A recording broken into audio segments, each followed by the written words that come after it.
¿Qué tal, amigos curiosillos? El día de hoy les vengo a platicar sobre una recomendación de una exposición en la Ciudad de México, específicamente en el Museo del Templo Mayor, que ha sido uno de los espacios de los que ya les he platicado en otras cápsulas.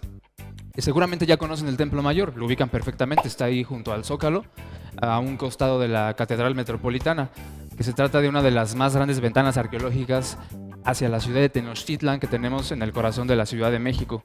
Pues resulta que la recomendación tiene que ver con una exposición temporal que hay en el Museo del Templo Mayor sobre lo que en náhuatl se le llaman los Tetzahuitl.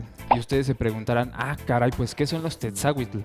Pues resulta que este es un término en náhuatl que prácticamente se podría traducir al español como presagios funestos. Los presagios funestos surgen a partir del libro número 12 de Fray Bernardino de Sahagún, el cual se llama Historia de las Cosas de la Nueva España, que es un texto que se escribió en el siglo XVI. Lo escribió un fraile franciscano de los que llegaron en el siglo XVI para la evangelización en la Nueva España. Y lo que hizo Fray Bernardino de Sahagún fue muy interesante.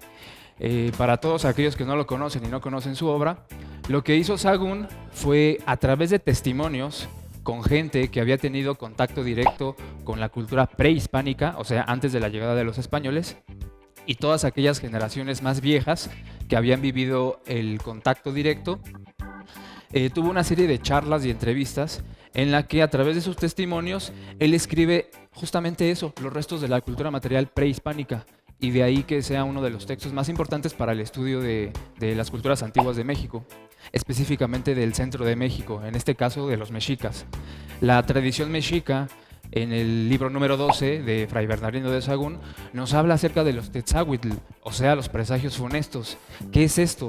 Se trata de una serie de eventos que ocurrieron antes de la llegada de los españoles, algunos inclusive varios años antes, con los cuales las personas que vivieron este trauma de la conquista, lo que llamamos ahora conquista de México, fue una manera de explicarse la caída de toda una cultura y una ciudad que era la más importante en aquel entonces. Estamos hablando de México Tenochtitlan.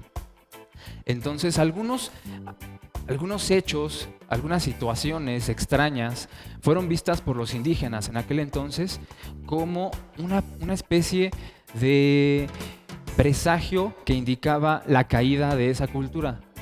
Y a partir de estos textos es como la psicología indígena se puede explicar la caída de tan importante cultura.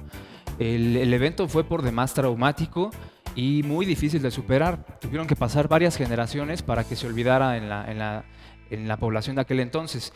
Por supuesto que los habitantes actuales de la Ciudad de México ya no lo percibimos así.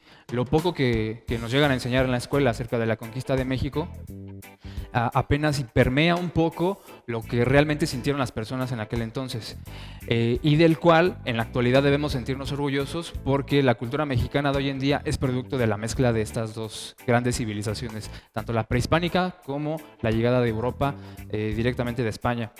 Entonces, en esta exposición les explican muy bien cada uno de estos presagios funestos. Entre otros, si ustedes visitan la exposición podrán verlo con mejor detenimiento. Está muy bien explicado, la museografía es excelente, hay muy buenas piezas que ejemplifican los presagios funestos. Entre algunos de ellos, por ejemplo, el que le da origen a la leyenda de La Llorona, que la han escuchado por ahí, algunos quizá la hayan leído más detalladamente en alguna de sus versiones, tiene que ver con uno de los presagios funestos.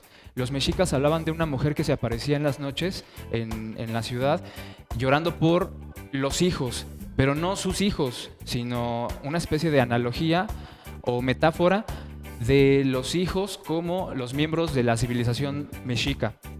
Y al llorar por ellos, lloraba por un futuro poco halagador, y es uno de las explicaciones de la caída de la gran civilización mexica. Otro de ellos, por ejemplo, fue que varios años antes de la conquista, de la llegada de los españoles, se incendió el templo principal, aparentemente de la nada. Otro de ellos fue el avistamiento de un cometa, por ejemplo, visto como un presagio funesto.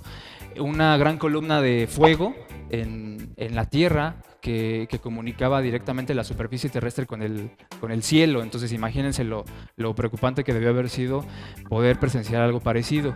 O uno que a mí me gusta mucho, que es el de un ave fantástica.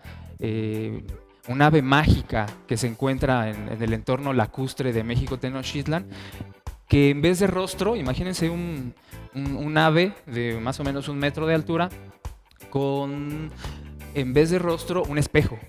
Y en el espejo, al llevar las personas que encontraron esta ave, al llevarla ante la presencia de Moctezuma, que era el tlatoani mexica de aquel entonces, le causa una gran admiración, y al asomarse a través del rostro, a través del espejo, como si fuera una lente de una cámara, percibe la llegada de los españoles a través del mar. Él se espanta y al querer volver a ver, la imagen se pierde y queda como uno de los grandes presagios funestos.